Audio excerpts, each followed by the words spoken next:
Hey folks, this is Bill here. Um, Noelle has mentioned this on the previous podcast, I believe, and I'm going to go through and make this a reality. The other podcast idea that I had to do for filler is going to take a while to go through and still edit since I accidentally lost all the edits for that. So I have to start over, and that is going to be a fun thing to do. Not.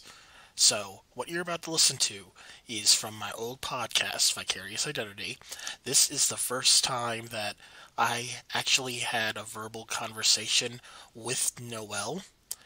This is an interview I had with her under her model name, Vita. So, enjoy.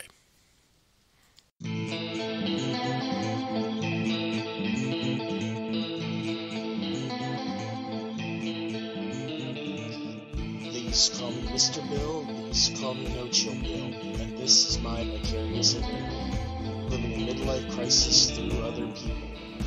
Episode 13, Vita, the self-proclaimed lawful evil.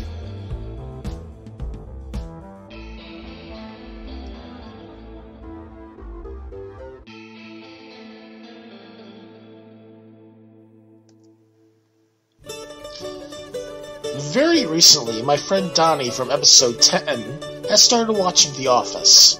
I still hate it, but he's starting to enjoy it. This is after he said, but every now and then there is an episode where I'm like, I want to punch you in the face so gosh darn hard, Michael Scott. Holy crap. When editing this episode, I shouted, I want to punch you in the face so gosh darn hard, Bill. Holy crap. Because this was a difficult episode for me to edit. It wasn't because of technical difficulties or my wonderful guest, but me, because near the end I was called out on a few things that I actually wound up completely editing out because it made me wince like watching The Office. My guests used this as a platform to try to call me out, and I did the best to avoid answering the question, because it's not about my identity, it's about her identity. You can ignore between an hour and 7 minutes to an hour and 14 minutes. Describing my guest Vita is sort of like describing her as Molly Weasley, but hot. She can be warm-hearted and welcoming, but will yell at you if she thinks you're being stupid. We met through Renee from episode 6 in the LARP organization we are / a part of. Vita is a player that is my character's sire. We talked with each other, got to know each other, etc. I was kicking down doors in her name and she started calling me her ferocious badger. We continued playing our characters in another game that she runs on Discord, and quite frankly we've talked a lot about various things going on in our lives.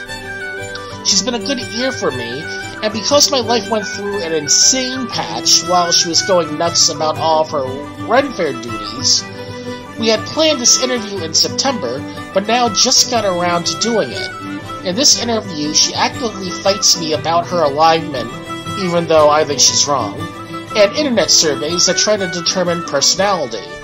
She has a vivacious mind and a huge heart, and that's why she is my choice to vicariously live through. Alright, this time we are here with Vita, who is, in the past few months, has played a very major role in aspects of my life. She calls me her Furious Badger, and after she just recently did her Pottermore test, I'm probably going to call her the Griffin Mom, even though she doesn't understand what exactly is going on. So, as I ask everybody, what were you sorted into in Pottermore? Based on what is probably an extremely superficial test, I was sorted into Gryffindor, and I was also sorted into, because I took all of the tests, the Horned Serpent for the American side. Well, you and I are alumni in Horned Serpent, and the tests, while it may be seeming superficial, the author actually wrote the test out, so it's not like someone just did it randomly with that. That Now, Go ahead. Go ahead. All right. Because you mentioned to me that a lot of people put you in Slytherin. Yes. All right. Because looking at both the sides, I can see as a Potter lore person where people can see both you for Slytherin and both you for Gryffindor. Slytherins are ambitious, cunning, resourceful. They have a knack for self-preservation. With the Gryffindor, they are courageous, they are loyal, they are chivalrous, they go to try to do what is right. However, they can be the most foolhardy of the bunch, sometimes putting themselves in situations just because they don't they sort of look before they leap at a lot of times.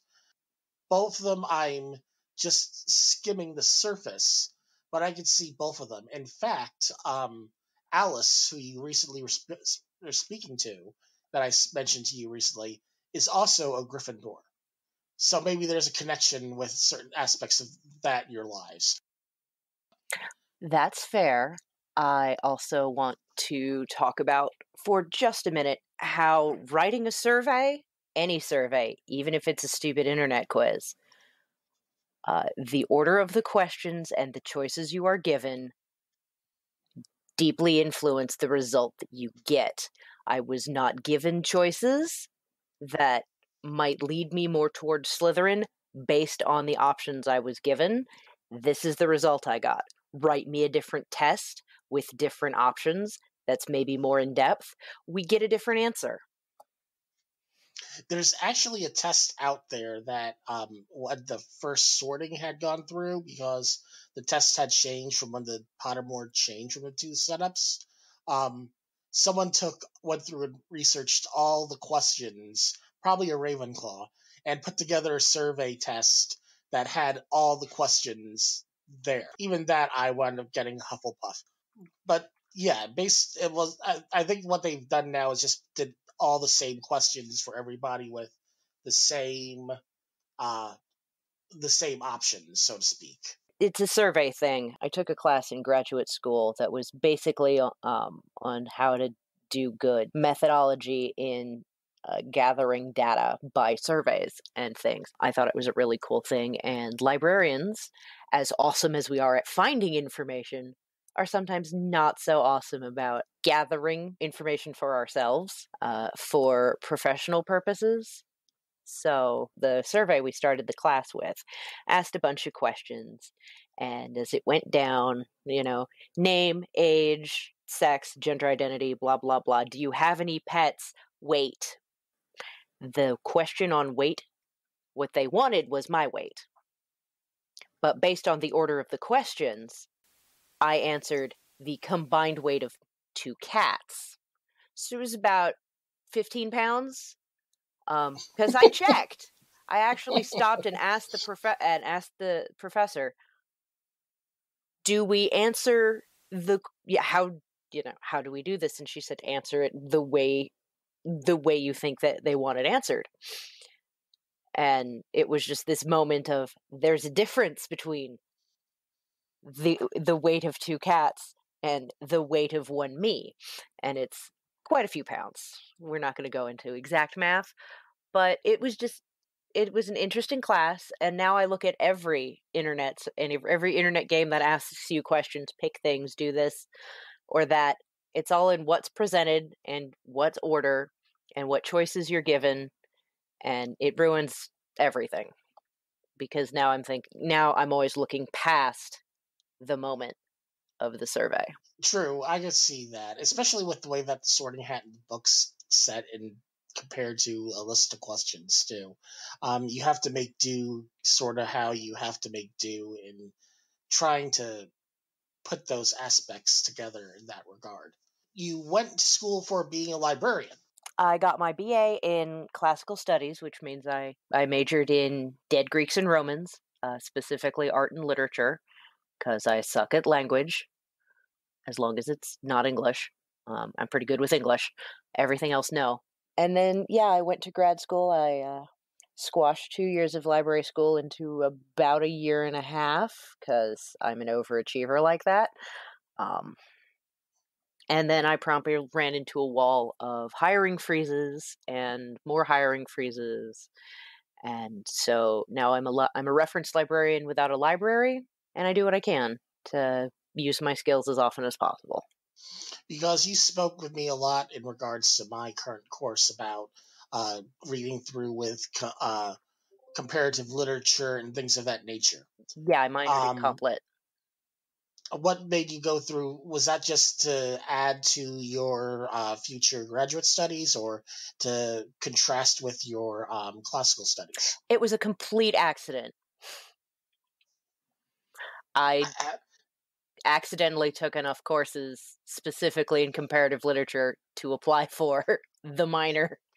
I almost got a minor in history for the same way. It was just, these classes are interesting. I want to take these. I had no academic advisor to speak of besides my dad, who's an engineer and not an academic advisor at all for liberal arts. So we sort of fought through that together. I had to actually petition to graduate and point out that I had no academic guidance my junior and senior years in terms of ensuring I had met compliance. Right. I took like two physics and one biology, or two biology and one physics, science for non-science majors courses, and apparently that didn't count. And I took two of one era of history and one of something else, and I needed to take a different social science, and there was very little communication with what I needed to do versus what I was doing. So that was fun. I didn't have a diploma the day I graduated because they didn't get it printed up in time because of my having to fight to graduate. Oh, that sounds fun. Oh, it was write a very upset letter, which was not really a big deal. The dean of the university, the dean of the college at that time, in terms of academic affairs or students, I forget what specific one I had to petition, happened to have been the chair of the classics department and had already dealt with a giant stack of complaints about the guy who was my academic advisor. So he already knew this guy was not ideal. So that part was easy. It was the hiding it from my parents until everything was over. Because, of course, you don't want to tell your parents, yeah, I did all I could. I thought I did everything right. They say I can't graduate because I didn't meet academic requirements. So that was fun. Yeah, my academic advisor basically calls me 2 weeks on the phone, every 2 weeks on the phone to check up on everything, and emails me at least once a week just to double check with everything. So, today he called. I was like, "Am I your only person you're advising?" And he was like, "No, I just try to make sure I'm thorough." From librarian, and I'm gonna skip from librarian all the way into modeling. It's a little whiplash. But here we are. That's the way I do things here. Well, no, the trajectory of my life has been a little whiplash because we're skipping over a large part of shitty stuff, and I'm okay with that because it's shitty, and no one wants to hear that. What actually started you getting with the modeling aspect, going into being Vita, basically, in that regard? Okay, this is an interesting story. I'm going to plug a business here because that's where I got my start. I started doing advertising, promotional or commercial model. I have a friend who runs a jewelry business. His name is Eric Duckworth, and his business is Cultist Crafts. It ranges from very beautiful, very elegant, very wear it to a state dinner chainmail jewelry to a bunch of other directions, but all of the stuff is really nice. And he wanted to get a bunch of women he knew that would probably be chill with not getting paid, but getting some portfolio built, that were also friends of his, to help him build his product catalog. So my first shoot was the house of a photographer friend of his, and wearing a couple of nice dresses and basically being a mannequin for various jewelry pieces. And I met some cool people. and it turned out really well. I've been used in a couple of his print ads. I was in Realm magazine. There was an issue devoted to his business, which was pretty cool. He got a bunch of people together for that as well, and I was surprised, as I am every time, when I make it into a publication, especially if there are a lot of people. I have deep-seated self-image issues, so the whole, hey, I made the cut, I'm in a publication, that's exciting, is always a desperately fun surprise, but it's always a little anxious beforehand. But it's all Eric's fault after that, because he's organized a couple of the group shoots I've been a part of. The other perpetrator of my modeling career from the cosplay side of it is my friend, the author Craig Schaefer. He's the author of the Daniel Faust novels and a couple of other series. I've lost count. All he does is write. And so far, everything's been really good. Go read his stuff. But in a nod to our friendship, there are a couple of in-jokes that I get because I know where they're coming from in the novels. And as a thank you for including those things as, quiet little references, I asked him once when I was being a beta reader for one of his novels if he was very quietly shaming me in front of the world for being a workaholic, and he said, well, I'm not going to say I'm not. Maybe you should get some sleep. My first photo shoot with Laura Dark was his one of the characters from his book. Her short name is Caitlin. I am not going to try to pronounce the very long name, but she's a demon. And she's really, she's a pretty hot redhead when she's got her makeup on, and she's a terrifying goat scorpion monster when she doesn't. But she's a pretty chill demon, and it was really fun to try to create a photo shoot that drew the horror aspects and the humanoid aspects together. He was super thrilled, so that's how I kind of got into costuming. I don't do as much cosplaying as I do just costuming, because fair eats up a lot of my time, and a lot of the cosplaying shoots tend to be overlapping with I'm getting paid to be somewhere. Right, because fair season just ended for you. Yes. And how long have you been going into fair season and taking part in it, so to speak? I have been working fair either since 2004, according to some people who have been on cast that long, at my home show, the Ohio Renaissance Festival, or 2005, which is what I vaguely remember putting on my resume way back in the day. So we're looking at going on 13 years. I've been working Ren Fair, give or take a year. I did end up with a year off inadvertently, so. But I now work 2 shows for a company that does a lot of conventions as well. It's a lot of fun. The theme weekends give me a chance to stretch my creative legs and dress to theme and take our products and incorporate them into the theme so that anybody shopping can see how different pieces they might pick up from us would work in a variety of costuming settings. We do get a lot of cosplayers into the booth. And with the Renaissance Festival culture, a lot of people have a character for the show, even if they're patrons and they're coming in. We have several regulars I can talk about. They're all elves. One of them, he's older because his hair has all gone gray.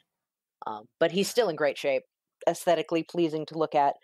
But he's very carefully spent years building this elven ranger. And this year we finally got him a stamina potion prop that he had been looking for. No, it was agility, I'm sorry.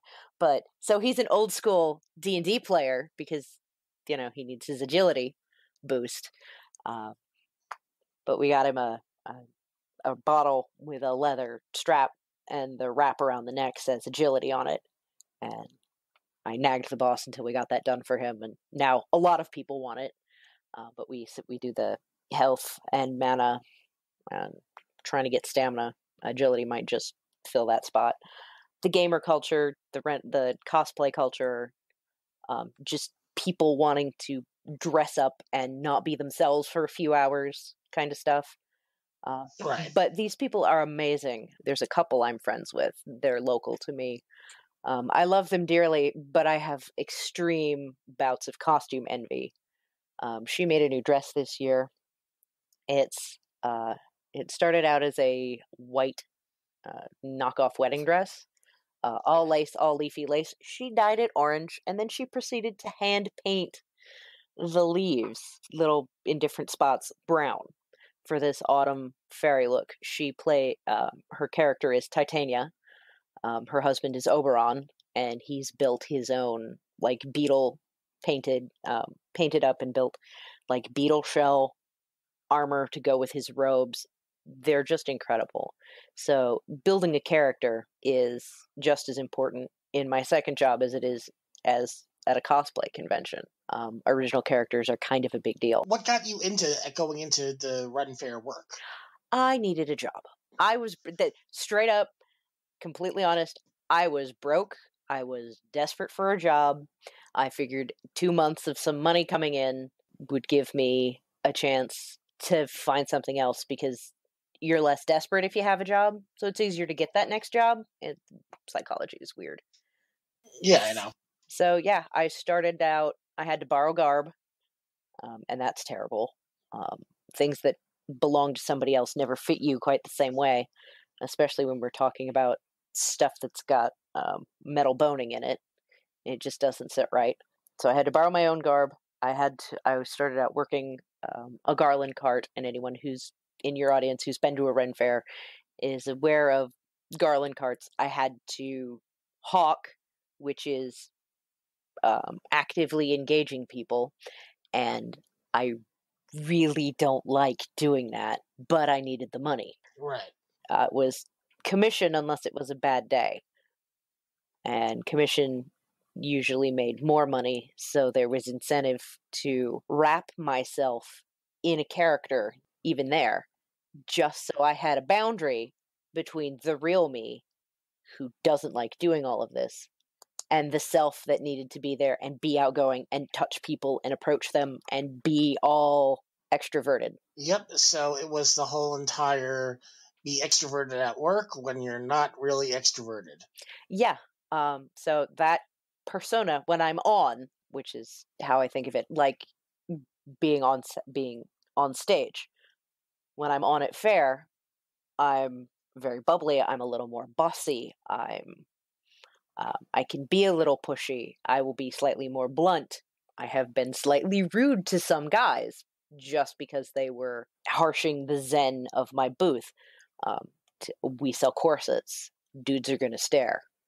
Dudes who stare or say stupid shit are gonna get sassed, because we don't need people standing around making women or making female presenting individuals or making guys who are trying on a corset just because feel uncomfortable about what they're doing. We're a very body positive and gender agnostic shop. All money is green, and we just want to make people feel happy about the bodies they're in.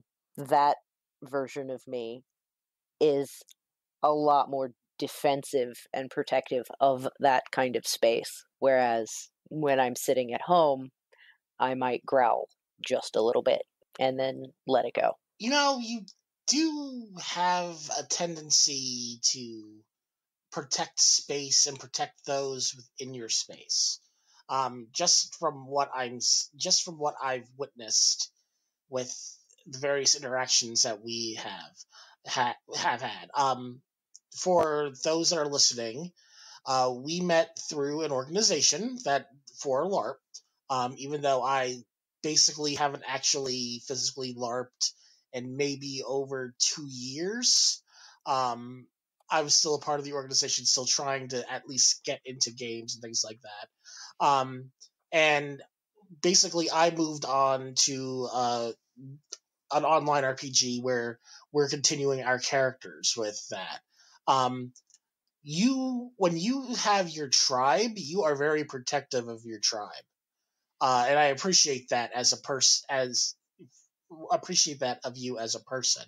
So I could see how someone going to your booth that is going through and trying on a corset or looking into this type of garment, and like you said, all money is green, but at the same time being protective of the not just the customer but the person that is going through the experience. I appreciate that about you as a person. So thank you for that. Okay. Oh, it's nice to have some of that appreciation, because sometimes it can be interpreted as sort of a negative possessiveness, when it's not so much. Well, yes, I'm very selfish and possessive, but I try to be selfish and possessive in the way that Granny Weatherwax and Tiffany Aching are possessive. These things are mine because I care about them. These things are mine because I have an ability to do more. I have something that lets me walk those spaces and be that kind of person who can stand guard. So it's my job. I can take the hits. I'm a DPS warrior, but I guess you could still call that a social justice warrior. I can take the hits. I can draw the fire. And it's not going to bother me because I don't care. Internet heroes can come at me and you can kick me in the teeth all day, but the minute you start using me to hurt other people, I will eat your face. I built some bylaws for the guild I've been nominally in charge of since 2008, based on some very bad organization experiences I've had where member needs were not being met, where leadership team duties and responsibilities were not well spelled out, things like that. I believe my bylaws are about 2 pages. And a few times over the years, we've gone back and we thought, what do we need to change? And we've had other people look at them, and nobody's really found anything that needed to be tweaked, and which is kind of satisfying, because that's 10 years of a document for an RP organization, no less, that functions across multiple gaming platforms, and that generally doesn't need to be changed. And so I might be a little snobby about how RP organizations are run. My spouse has said a couple of times, I don't have a problem with authority as long as I am the authority. And I do correct him and say that I'm fine with authority as long as that authority is competent and is applying the rules equitably and consistently. The minute you start screwing around with that, I'm going to start trying to take the power from you because you don't deserve it. You're not. Okay, see. I'm going to interrupt you right there. What you just described is this: your husband your spouse called you a Slytherin, and you fired back and said, "No, I'm a Gryffindor." Well, no, I'm lawful evil. Either use the rules correctly, or I'm going to use them to hit you over the head. There's nothing that says that a Gryffindor can't be evil. There's nothing saying that a Gryffindor follows the rules either. They're really shitty at that. I like rules. I like organization. I like having a format. I need that structure. There are Gryffindors that are great at following the rules. And as soon as they realize that the rules are broken and need to be fixed, they do whatever they can to go through and fix the rules to help to make sure that everything is being followed. Hermione Granger, she's the perfect example of what you just described.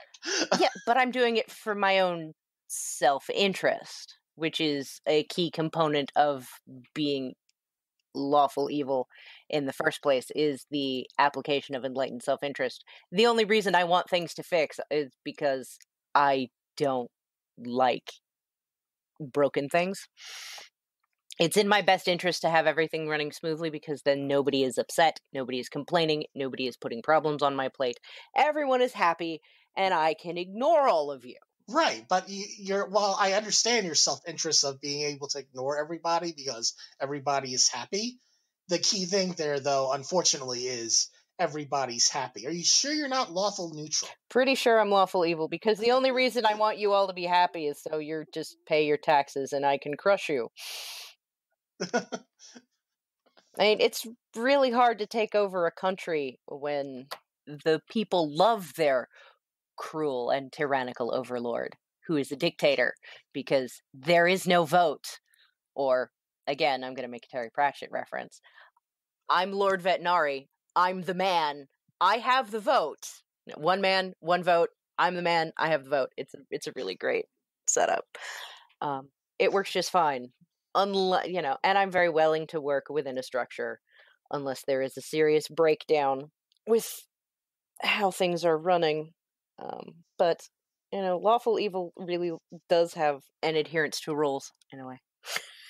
I have a message from afar. There's nothing wrong with the dictatorship as long as you have the right dictator, and it's only a dictator for 6 months. That's what Rome had. And then if you're doing a good job, you get another 6 months. So let's go through and bring up another question that I go through. Mm-hmm. Oh, Gryffindor dictator. What is something that goes on in life or anything that you find that is very important that people need to know about, look into, or be a part of, so to speak? Oh, you want my causes list, huh? I want not just your causes, but a cause in particular that you feel is really extremely important. This goes back to my primary profession of librarian. I'm not getting paid to do that, but it's still a huge part of who I am. Learn to evaluate your sources of information. For the love of God, please learn. It is too important, and there is too much information that I can just reach out and pluck free. I could find all kinds of stuff on just about anything, and I know for a fact that you can do a search for spaghetti trees, the Pacific Northwestern tree octopus, and I think zipper crops is another good one. These are all pages that were built in the early days of the internet that are hoaxes, but they look really good. Spaghetti tree. Okay. The spaghetti tree hoax. It was a 3-minute hoax report broadcast on April Fool's Day in 1957. But it's been continued. The only hoax that was a hoax that I was actually disappointed was a hoax was the Nerf nuke. Oh, yeah. I mean, some of them are good. Oh, here we go. We actually use the Pacific Northwestern tree octopus as an example when we are teaching seniors how to use the internet. This is a site. The short period of time I was in the library, I did help with a couple programs, one of which was the internet for old people, essentially. And it went from, this is a mouse, this is how you click things, to this is how you verify what is real. And I get having to teach 65 to 80-year-old people this with the internet because they're getting just overwhelmed with the amount of information. But people younger than me should all know just as well as they know how to spell and they know their colors. This is stuff we should be teaching very early in school.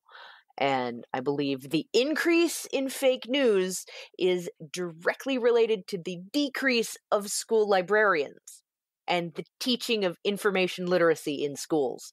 So, everybody with parents out there, go bother your school board to get information literacy classes in your schools. Save the country and save the world. I would like you to include, I'm going to send you the link for the Tree Octopus website. But there is a Snopes fact check as well. Is it endangered? It's not endangered because there is no amphibious octopus in existence. I'm very sorry to tell everyone. But it's a pretty slick website. It's got a .NET extension, which automatically, if you have a very basic information literacy understanding, .NET is safer than .com. So these people went all out in perpetrating their hoax on the world. They made themselves... War the world's not quite that good. Yeah, it's got that .NET. It's got some cool graphics. It's got a Latin name, Octopus paraxibolus. They invented some Latin. They have maps. They have a tree octopus hat from 1923 on the Cascadia Evening Post, which is obviously a fake. They just really made a pretty slick website for whenever the hell they made this. 1998. If you didn't know how to research this and vet the information, you would probably believe that northwestern tree octopi existed, at least for a little bit. But if you check, if you click the links, they only really reference themselves. I mean, they do go out and they reference Pliny. Most of the breakouts for more information are absolutely self-referencing, which is a huge sign that something is either biased, slanted, or fake. You know, if you didn't go through and actually read the text under things like that, I just googled northwestern tree octopus. The third link on there is a .gov, and if you didn't read below it, that says that it is an internet hoax. Most people will be like, "Oh my God, there's a .gov! It must be real." Exactly. You have to learn to read your sources. You gotta learn how to vet things. I have some fun graphics you can include in the show notes. I'll push those to you one way or another. About how to drop them on your file. That should work out well with that. Okay. They're just fun little. We call them pathfinders. You call them infographics. But just helpful tips on how to look at something and start picking it apart to see how trustworthy it is. There are lots of resources out there to check, and if you're not sure, call the library. There are trained people there to help.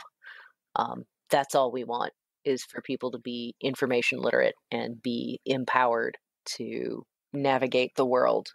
All right, so you mentioned a couple of other things to me. The Rescue Foundation. Oh, Rescue, yes. That is an intersection with my Ren Festival life. Rescue, RESCU, is Renaissance Festival merchants and other employees helping each other. It's basically our version of health insurance and other crisis. www.rescuefoundation.org. If you love Ren Fairs, please feel free to throw money at them. But they help with medical bills. They help with advocacy and how much help. This is before we started the push for universal health care, because these are very small business owners or employees that go on the circuit that are not, one or two local shows like me. They don't have the income, they don't have the stable residency because they're going from show to show to show, and they're in different states for a couple of months at a time. How do you have a standing address? There's income instability, but we're doing what we love, and Rescue will either help through advocacy or help network to get things covered, can partial cover. It's really amazing that it exists. It stands for Renaissance and Entertainers Services Crafters United. The pursuit of charity status was completed in 2003. It's been going ever since. It's really wonderful. According to their site, which was updated to 2015, so these numbers are probably slightly off. rescue has dispersed over $450,000 worth of medical aid. And in the last 4 years, give or take, the last listed update, the advocacy program has achieved nearly $3 million in medical bill abatement for applicants. So these people this foundation is hustling for some of the hardest working people you will ever meet. Renaissance performers and vendors, and everybody who puts on the show are incredible people. And they are completely at the mercy of weather and the economy. So if you've ever gone to a show and you want to give back in a way that's more than just buying product, this is how. Because this is saving people's lives, and this is saving people's livelihoods by helping them not lose it all to medical bills. That is something that is important, especially for those that are following something that they love to do. It is a good cause for entertainers and craftsmen, especially since Ren season isn't like a year-round thing. It's pretty close. Ohio has a very finite amount of time in which you can do things outside and it's fun. Right. Because we're Ohio. Right. It's either a couple of weeks of really pleasant hoth, according to the internet, or humid and ungodly hot, and you just don't want to do anything. But right now, Carolina's got a festival that's running. Texas, the Texas Renaissance Festival is going. There's Louisiana has a show going because people from ORF that just finished up here at the end of October were going. They were either rolling their stock to their booth that was already running, or they were prepping to go to another show. I believe some of the earliest shows are in February, and they're out west in like Arizona, or they're very deep south like Florida and the Bay Area. But that's February and March, so like December, January, you've got 2 months you're not earning, unless you're lucky and you're doing smaller shows, like one weekend. I know there's a really early show in Oklahoma, and they have to deal with some pretty brutal weather conditions, depending. I know this year Carolina has had a couple of days where they've shut down due to hurricanes or flooding. So those are days that people are losing income because their shop is flooded out in a way that a more traditional brick and mortar is not. And that's performers who are losing out on busking money and CD sales because their venue is underwater or otherwise inaccessible. Like I said, I know a lot of performers. I know a lot of merchants. Fair, in a way, saved my life. If I had not gotten that job and I had not fallen into this community, which is part coworker, part family, I don't know where I'd be, because I have met some of the most incredible people.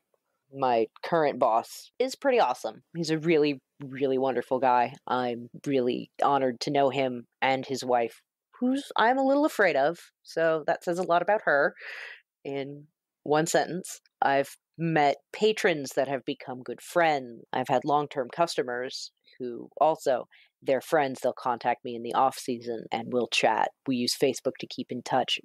People who travel the circuit, we use social media to keep in touch. And it's an amazing other world that gets a lot of shit in mainstream media. Think about all of your sitcoms. The Ren Fair, it's a trope. It's not a good trope. Heck, I remember there was a Renaissance Fair episode of Playboy reality show that they had for a bit. I think going to the Ren Fair, like gaming, like LARPing, like coding, any of these intellectual or non-traditional, huge air quotes in here, pursuits are still looked down upon by people who are outside that community.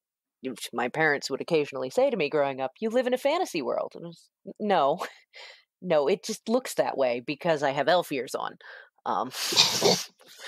I am busting my ass for a 10 or 11 hour day on a fair day. I personally, and vendors work vendors who are on the circuit and are crafters do so much more than I do. I just sell stuff. But I wake up between 5 and 5:30 on a good day, on a fair day. I have set my costume for the weekend during the week, and it's all laid out so I don't have to find it, because that would just be more stuff I have to do. I put on my makeup. We are out of the house between 7 and 7:30. It is an hour and a half drive to site for our home show. We are there at 9 o'clock. And we are already moving. Canon is at 10:30. So I've already put in an hour of work on site before any patrons have walked through the door, plus the prep time before getting in the car. And then we're done. The closing gate is at 6 o'clock. So the hours of business, 10:30 to 6. It's 6:30, 7 o'clock before I get to leave. And then it's another hour and a half drive. So I'm home, if I don't stop for dinner, 9:30, 10 o'clock. I've been gone all day. It is dark again. And it's tiring. I don't know how people who are on the circuit do it. I very much admire them. I admire people who do the convention circuit. Vendors do that because there's overlap between vendors, especially with arts, fine arts, like prints. We had at our show Studio Desad, which is pretty big in the convention circuit. Ruth Thompson, who did magic cards, art back in the day, a big fantasy artist. And we also had Ed Beard vending prints at our show. These people go to conventions and make a season's worth of money in 4 days. Right. And they're also, well, Ruth Thompson is from Ohio, so it kind of makes sense that she would drop in when she can at a Ren Fair just to help build a little extra money from hometown crowd. I see some of these vendors at shows like Gen Con, at Dragon Con, at San Diego Comic Con, at one of the big gaming conventions in Ohio is Origins. These people are set up at Origins. Right. So they're working all the time just to keep stock so that they can be at several different shows, because there's a bunch of conventions convention season is all the time, and there's lots of overlapping shows. So they're crazy all the time just to keep up with inventory and creating new products. They don't get days off. Ever. I really admire them. And the idea that this is a for fun thing and it's not hard work and we don't bust our asses is just absurd. And I would really like that to stop being a trope, that people who participate in this are weird or don't appreciate the value of a hard day's work.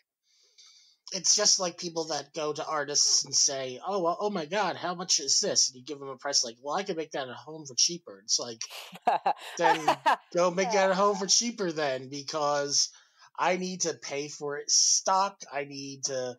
It's not about you making it home for cheaper. It's about me surviving. And here's a funny thing. I saw there's that post of, you can pay me for you. Okay, I'll use my own product line. You can give me $140 for a very good corset, or you can spend at least twice that plus dozens of hours making it yourself, and you'll hate life. So it's easier to just pay me, because you can make a corset on your own, but everyone I've talked to who's made one hates it. The boss's wife is an incredible seamstress. She won't make corsets. She hates them that much.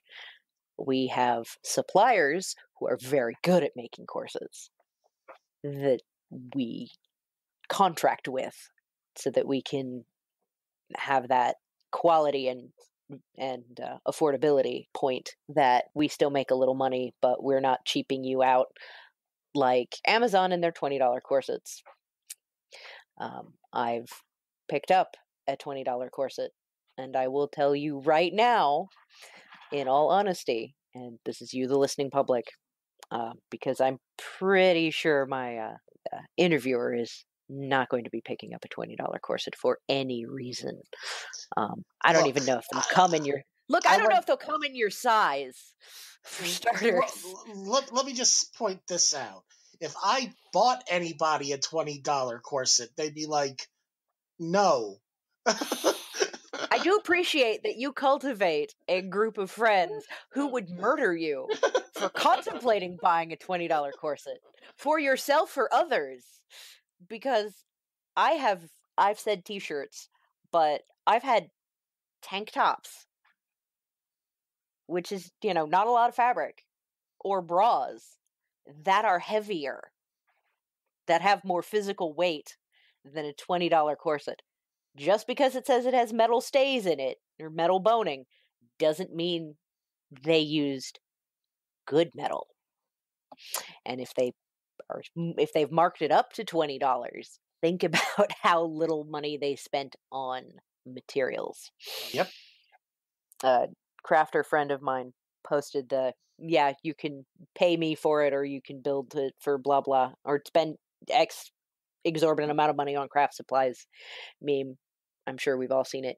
And he said, yeah, we've because they sell like pewter mugs with cool leather wraps on them and a bunch of other stuff. He's a leather worker. Right. Leather work is expensive.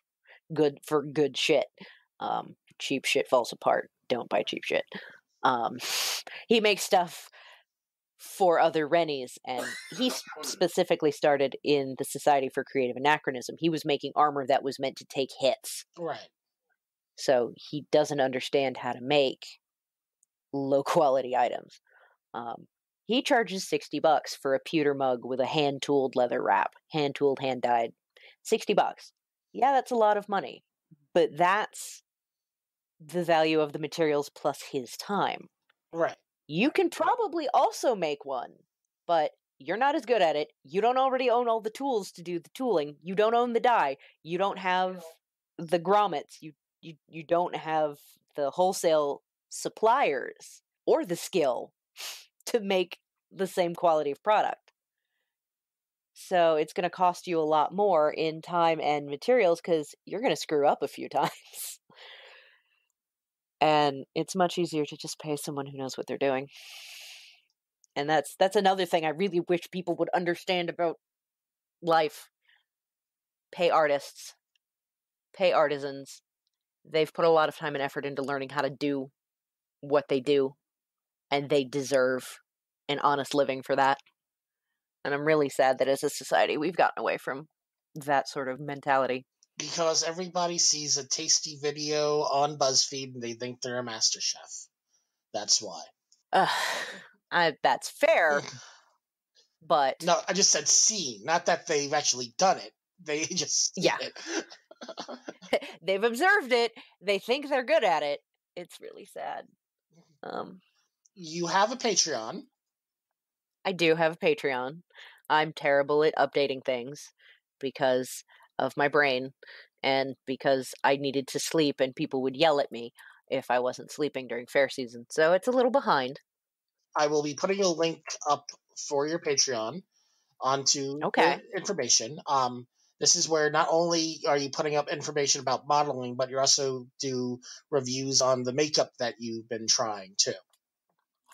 Occasionally, yeah. I like to do product reviews because I get questions. Somehow, in my personal group of friends that I look at face to face, I've become the makeup girl and good at it. And I don't know when that happened. It's rather disconcerting to discover that I'm good at things like makeup because I don't think I'm good at that. I don't watch endless YouTube tutorials, and it's not my job. I'm just an armchair hobbyist. I like testing products on me, and I have friends who LARP. I have other friends who do Ren Fair.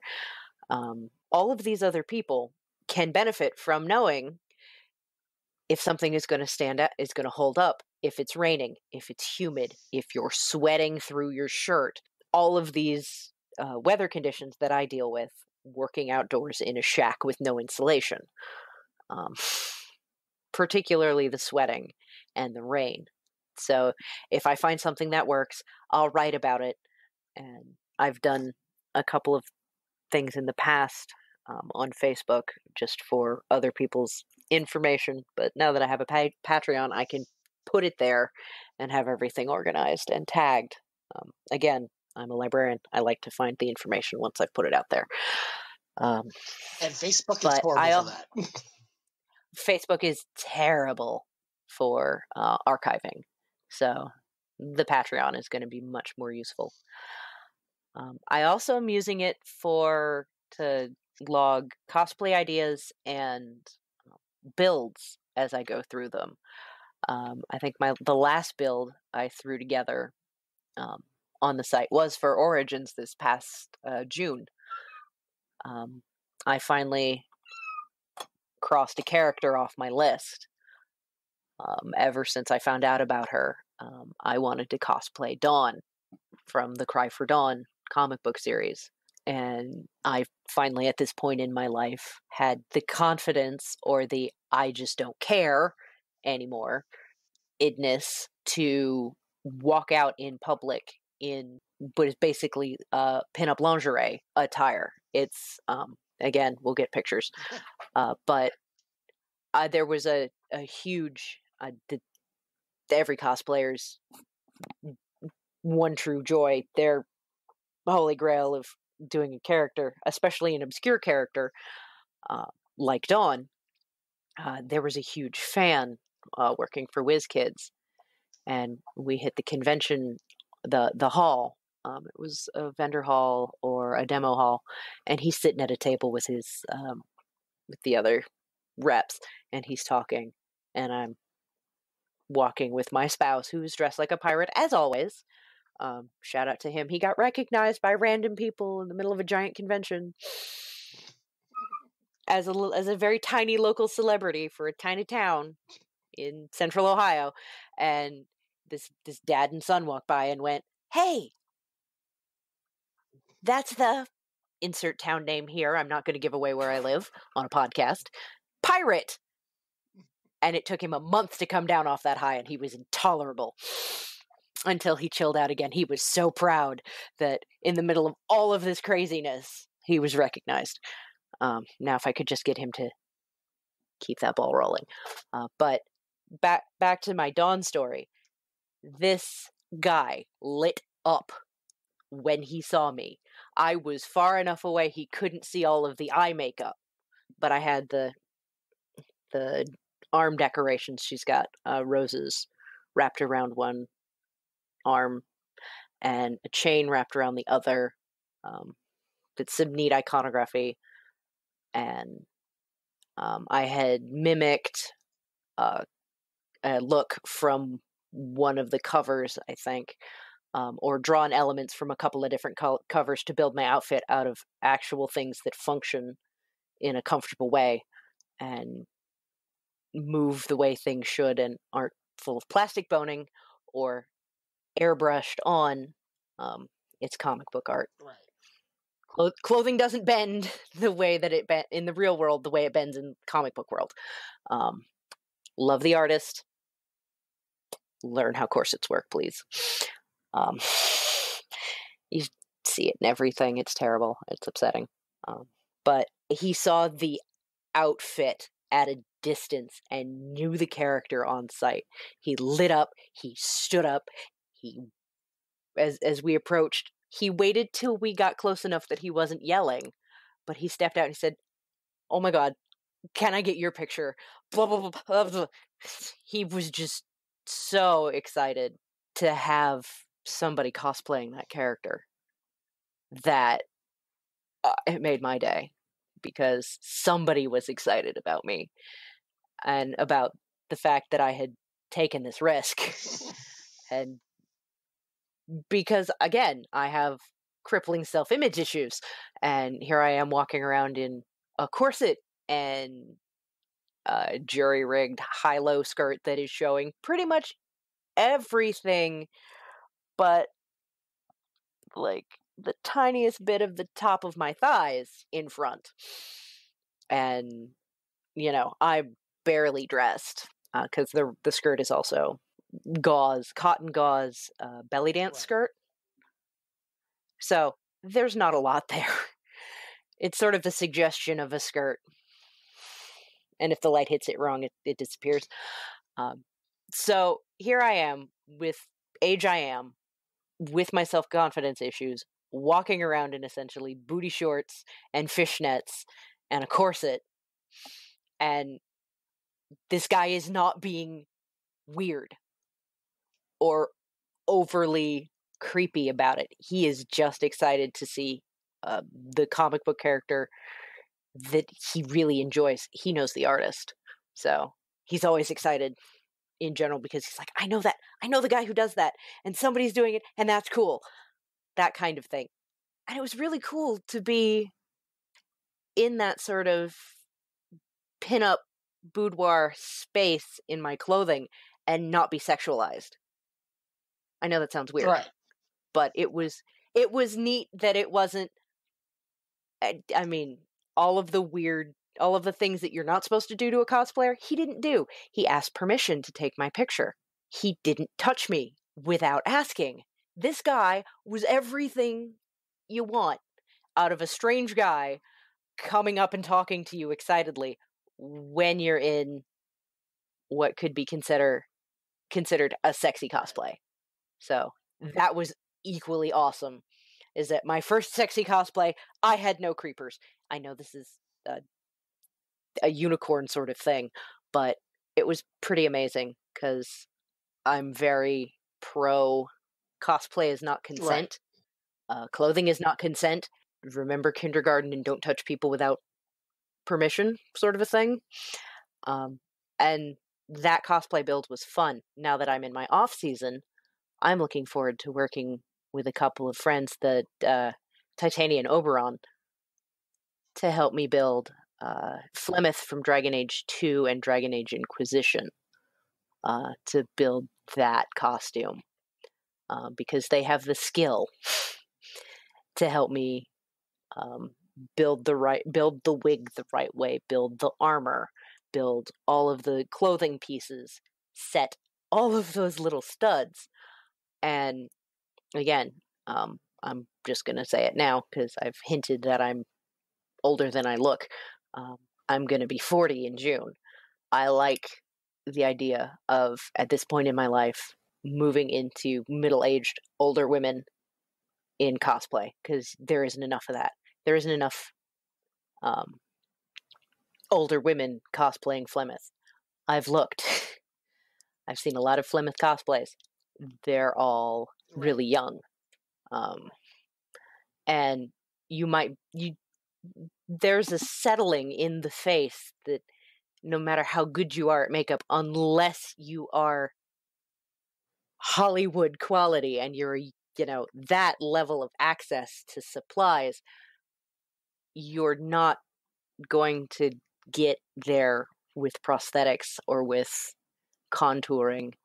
But there's also a grace, in a way, that comes with being where I'm at, age-wise, and knowing myself, and finally getting a little comfortable in my body, even with the issues, that a younger person is not going to be able to bring to the character because they haven't been through the same number of years of shit. If you look at General Organa, I've had requests for, I guess salty old women is going to be my idiom in the next phase of my life. But she's seen some shit. And God love everybody who cosplays Leia. You don't see a lot of current gen movies cosplay of her. You don't see old, fat, grumpy Leia. And that needs to be a thing. Because she's now finally fully herself in these last movies. as Carrie came to be comfortable with who she was and all of its strangeness. She brought that to the character, and that needs to be represented in costuming. Flemeth, as an older person, needs to be represented in costuming because representation matters. And just because you're not young and tall and thin and pretty doesn't mean you can't access something fun. So that's the other reason I'm here modeling at almost 40 and far too fat for New York and way too short. Because if I, with no skill and no training, can get published, you can too. Or someone else can too. If I can do it, someone else might be empowered. That's one of the things, a reason I tell people that I am a Kevin Smith fan, because he's like, look, if I was a fat convenience store clerk in New Jersey that was able to go through and figure out a way to make a movie, a crappy movie at that, and he says it that way, more than likely you can do better, and you can just use me as a reference. If my fat ass can do it, of course I can. So you're right that there needs to be more role models for everybody in general. That's one of the reasons why I do the podcasts, because of Kevin Smith. He's got like 7 podcasts on top of all this directory stuff like that. And all he wants is more podcasts in the world, having people talk about what they love. Just because more people need to just be willing to express what they enjoy and things that, and let more people know what they enjoy and why. That's why I do this, is because there's so many people in my life that I enjoy that I think other people also need to enjoy them. Mm-hmm. What would you say is your guilty pleasure? My guilty Yes. pleasure? That's a really interesting question, because I don't particularly feel guilty about my random indulgences. Then let's say, let me rephrase it because of that. What is your favorite type of random indulgence? Well, there's the ones I have to be careful about, and then there's the ones that I can just throw myself at freely. I do enjoy fine food and drink, but you got to be careful with that, especially because, one, good alcohol is expensive, and two, alcoholism is a hell of a thing. Also, being morbidly obese will kill you. So, a good dinner will get you a long way with me. I'm food motivated, not gonna lie. How my spouse won the fight was he cooked me a whole bunch of good food, and no one else was cooking. So he won that. He won that race. Delicious food. The random indulgence that I enjoy and I feel no shame about admitting is, I came to it a little late, but I am very much a goth girl, deep down in what would pass for a soul if I had one. Also, kind of a ginger, so no soul at all. In fact, I'm very much looking forward to Saturday. That would be the 10th of November. So when this podcast comes out, people have a reference. Our local Saturday goth night is this Saturday. And I'm trying to get a bunch of friends together, because I'm not going to go by myself. There's creepy boys out there still. And they're gross. And they're persistent. And it's pathetic, really, because to have people fling themselves at you, it's not flattering. Don't do it. It's gross. Just stop, please. From women and guys everywhere. If you're pathetically throwing yourself at someone in a bar, rethink your life choices, especially if you're drunk. But I like going gothing. I like goth music.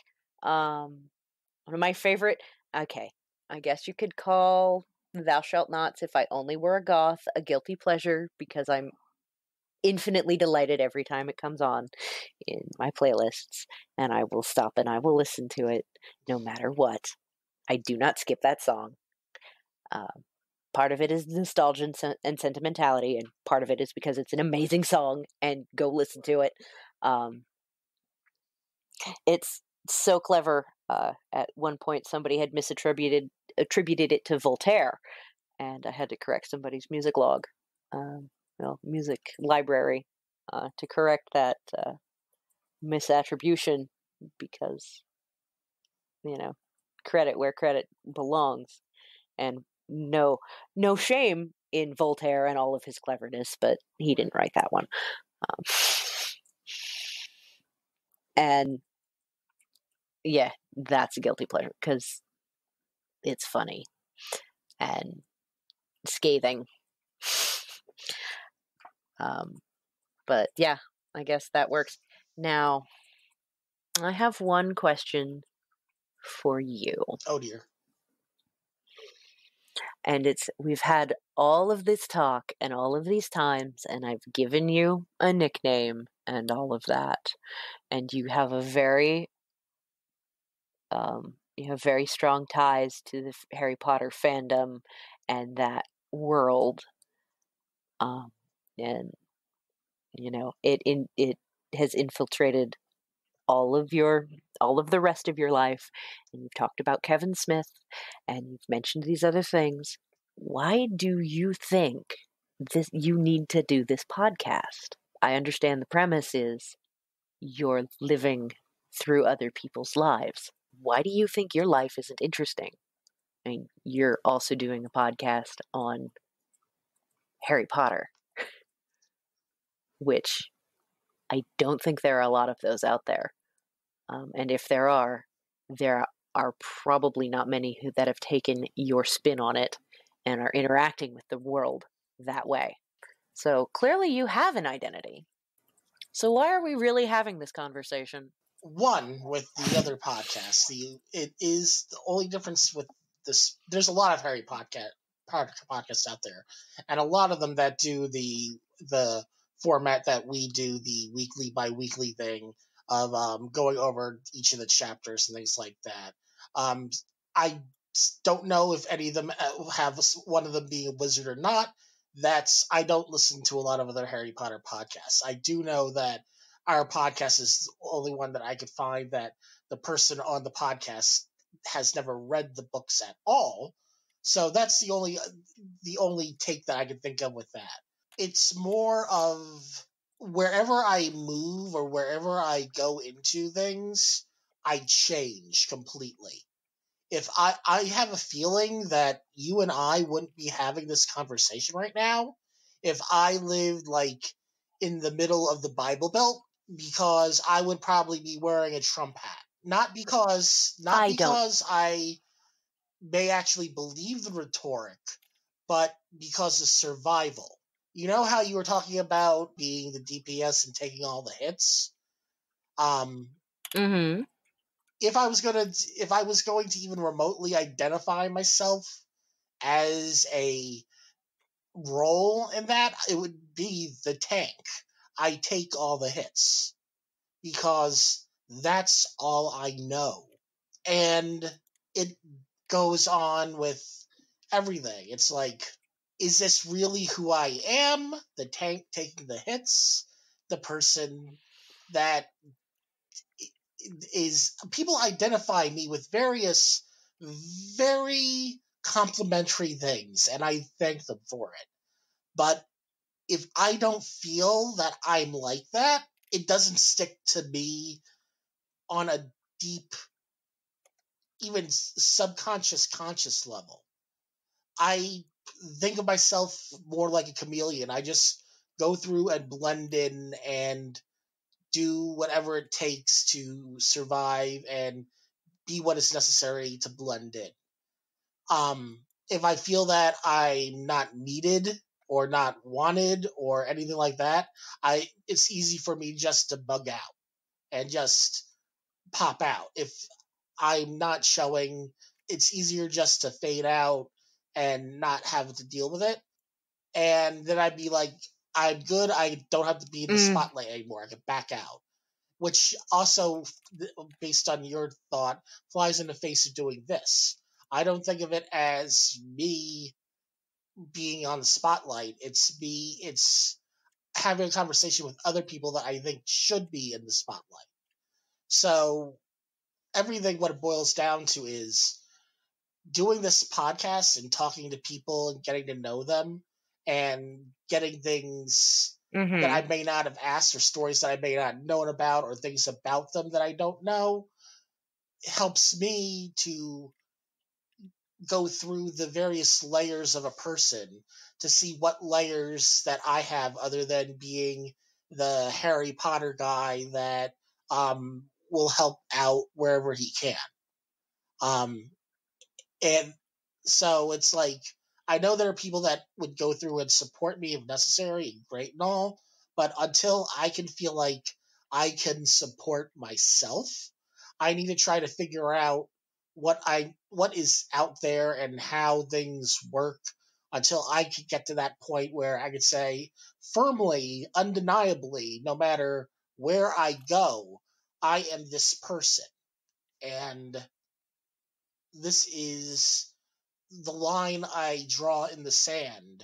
You're not going to be able to shake me from being this person of who I am. My friend Karen, she goes on and talked about in her youth about getting drunk and being outside and holding on to a piece of grass, because as long as she was holding on to a piece of grass, no matter how bad things got, she couldn't fall off the earth. I'm still looking for my piece of grass in that case, because Well, you're stuck with me. I will always try to find you. I've already done that once. I've already tried to turn the country inside out to find someone who right, turned out did not want to be found. But at the time, we thought something bad had happened. And I've had a couple guild leader related experiences where, yeah, one of the that has led to my guild, Moonshadows, having a rule where we need your real name and we need a way to contact you, because if you're gone for too long, we want to make sure you're okay. And that's, some people need someone in their lives that they know will come find them, or at least look for them. It's a scary world, and yep. so you've at least accomplished the goal of mattering to somebody enough to have them come look for you, because I will if you disappear. But I get it. I get needing to figure out who you are in your skin. And I know you've been through a lot in the past few years that can really fuck your shit up.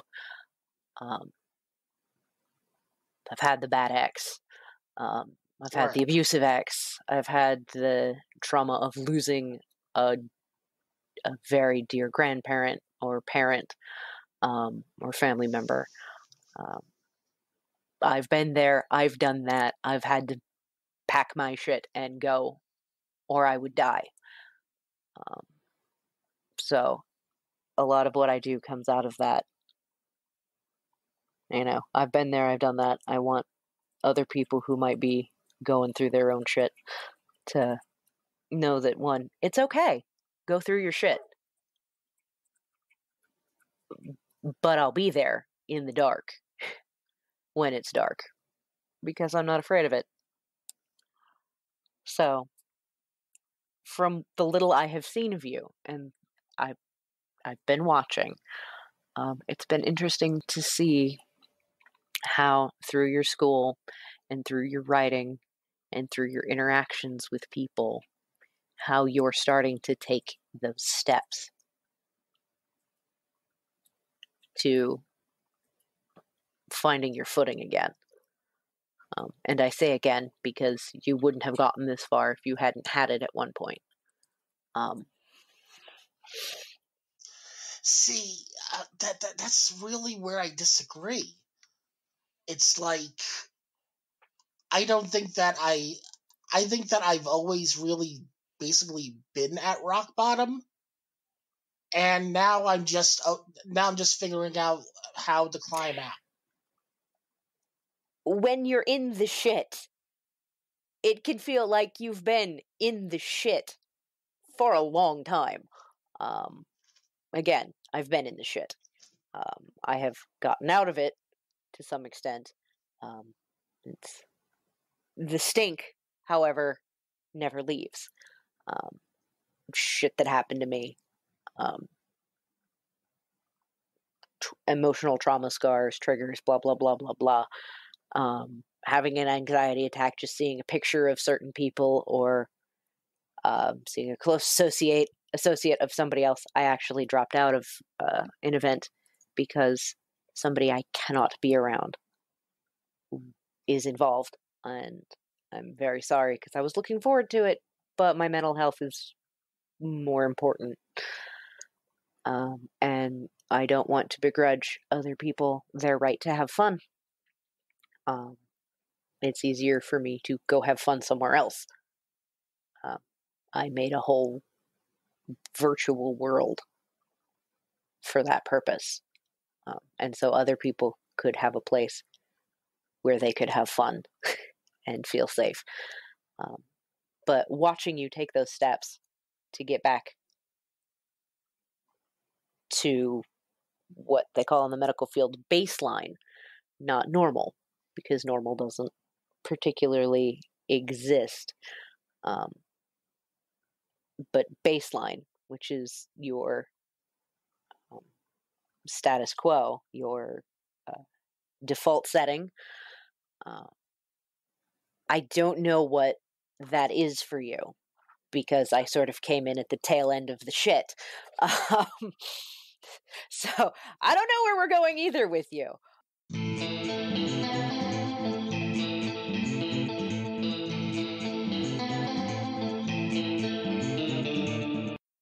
Hey folks, I'm cutting out 5 minutes of this because the next 5 minutes is going to be on Patreon only. It's at the $5 level. So, as extra bonus scene, $5. Visit www.patreon.com/Vicarious Smuggleland to hear what we talk about. We'll continue after the next musical break. See you on Patreon. I'm going to say it right now. Jim Butcher novels the Dresden novels are not the best urban fantasy that's out there with wizards in it. There's better stuff out there. Love what you love, but it's, like Harry Potter is great stuff. I'm coming at you, fandom. There's better YA fiction out there. There's better J fiction out there. Yeah, but that would require me to actually have the want or need to, read other things. Still, it's me trying to figure out. And that's the thing. Before you go off and start handing me other fiction, that's another thing about my identity process. Everything else about my identity process has because other people have said, you should read this, you should do this, you should be this, that, the other thing. It's always been, I worked so much and gotten involved in so much about what other people have suggested or done or given me or things of that nature, that I'm not sure if I like it because I like it or it's because other people like it. The only thing that I refuse to like is Brazen you by like Elaine the cat. Hopper. No. I like the fact that she mentioned the cat so I could explain away the rest of the dumpster fire. Here's the thing with book was. recommendations, specifically from me. I just went through this with, I'm going to use his character name. I just went through this with Marcus. Because he's politically oriented. I threw a bunch of Terry Pratchett books at him, and I said, if this is what you want to do with your life, these books will help you. You should read them. They will be a good mirror, because satire is a beautiful mirror. So if I'm recommending a book to someone, it is either because they will, I think there is something, it is something I've already read that I think will speak to them based on my observation. Not because I like it, but because I think it's important for them to look at it for some reason. Or because it, in the case of a book like American Gods, that book is deeply meaningful to me and how I see the world. And it's, instead of reinventing the wheel in explaining something to somebody, it's like, read this book. Things will make sense. One of the most amazing compliments in my life I was ever given was the guy who plays the head of the city in the Discord game. Came to me one day and sent me a message. Have you read American Gods? I think you'd like it. And I said, honey, I read it regularly. Thank you. Yes, I very much enjoy it. But it was he saw in that book something that reminded him of me. And that's how book recommendations should go. So if I said, I think you should read The We Free Men, for example, by Terry Pratchett, it would be because there's something in that book that I think will help you on your journey. Or specifically in your case, The Graveyard Book by Neil Gaiman. I think there's something in there that at the point you are in your life, you would get something out of it that you might not expect.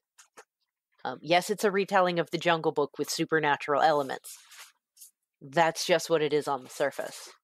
But you have to remember what The Jungle Book is really about at the end of the day. But you like urban fantasy, and so I wouldn't recommend The Jungle Book to you.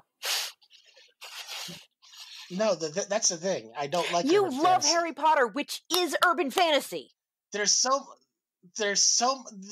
if anything on Harry Potter would be quote unquote urban fantasy, it would probably be closer to the last book. Really, it's are you coming at librarian? I'm gonna take my degree off the wall and I'm gonna show it to the audience and then I'm gonna over the back of the head with it. The wrestling move reference, you nerd. Because it's set in the modern era, that's part of what makes it urban fantasy. It's not high fantasy. It's not swords and sorcery. Urban fantasy is set in the modern world. The Jim Butcher novels are urban fantasy. What's another big one? Kim Harrison's books. What's another big one? The Sookie Stackhouse novels by Charlene Harris. That's urban fantasy. All set in that modern era. Yeah, they're very different books. And they're very, very different from Harry Potter. Just like Twilight, another urban fantasy, is very different from Harry Potter. But they're all the same genre. And that's the cool thing about genre fiction, is you just take different pieces, parts, and you shove them together and you see what works. Stephen Brust called that the writing about stuff I like. But your intense love of Harry Potter says that there's a type of urban fantasy you enjoy. And I would recommend, based on that, YA books specifically that deal with similar themes and are set in a fantastical universe that is modern-esque.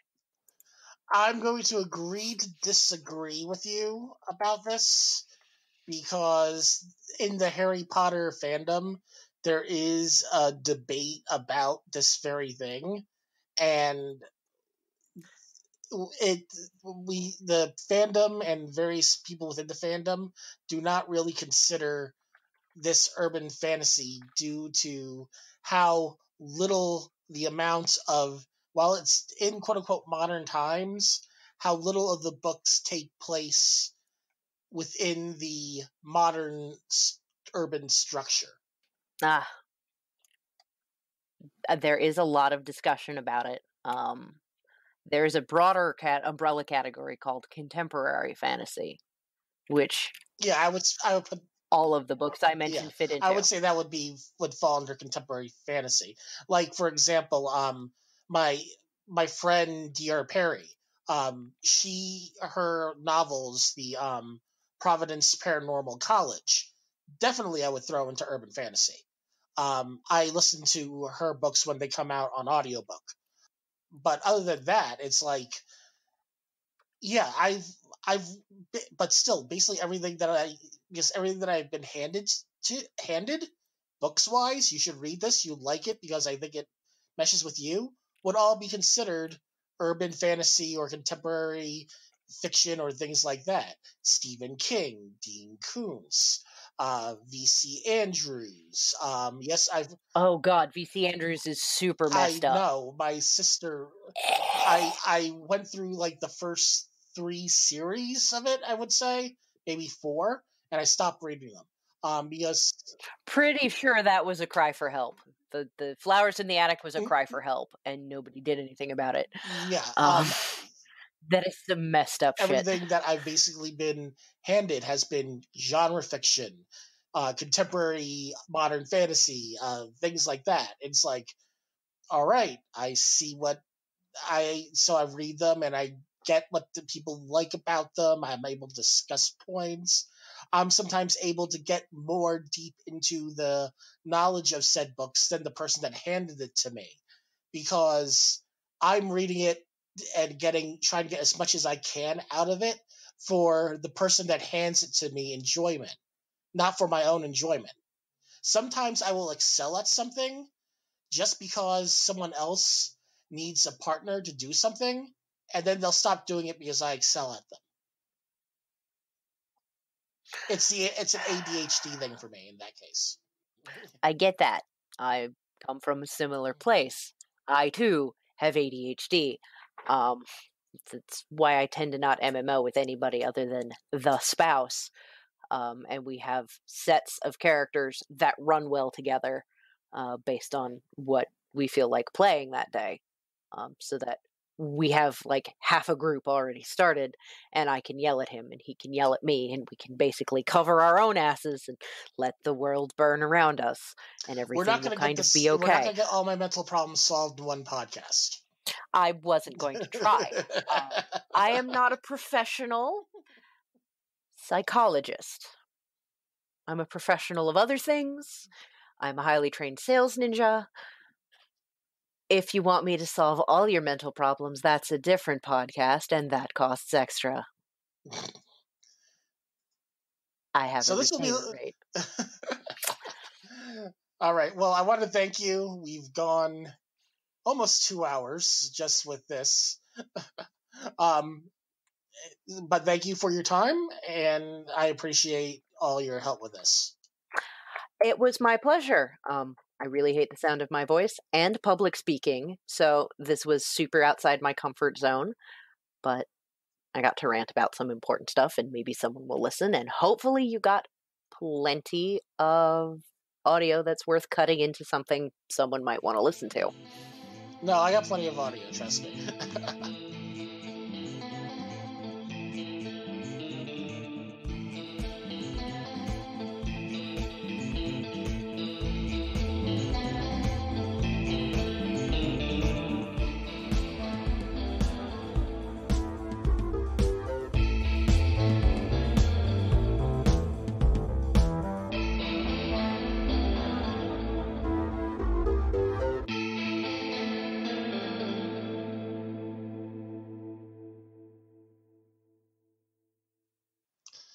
that is all we have time for today, folks.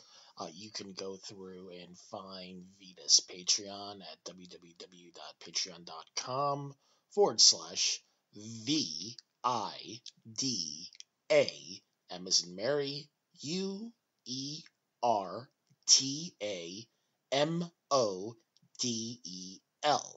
I wasn't going to try to pronounce it and have you guys guess to spell it, but I know some people like to actually type at their keypads and keyboards and check things audioly. Many of the links that we spoke about are going to be in the information for the podcast. For example, this is going to be going up really, really early on Patreon. So if you wanted to listen to this really early, like maybe about a week early, you would be able to go to www.patreon.com/vicariousmuggleland, where all the episodes, as they're edited, go out early. Now, only $1 will get you the early episodes, but there's also bonus content that is a little bit more expensive. In fact, Vita has updated her tier levels on her Patreon, so go check out both of them and see what happens.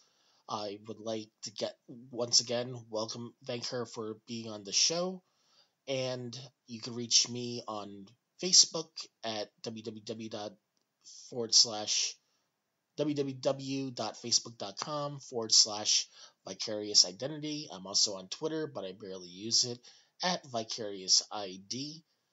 So I would just like to say, as per usually with the ends, they used to call me Mr. Bill. They used to call me No Chill Bill. One of these days, I'll actually have a closing. So until next time, my next guest, hopefully, will be someone that I've been admiring from afar recently, and he's been an awesome person, but who knows who will be next on the next episode of Vicarious Identity.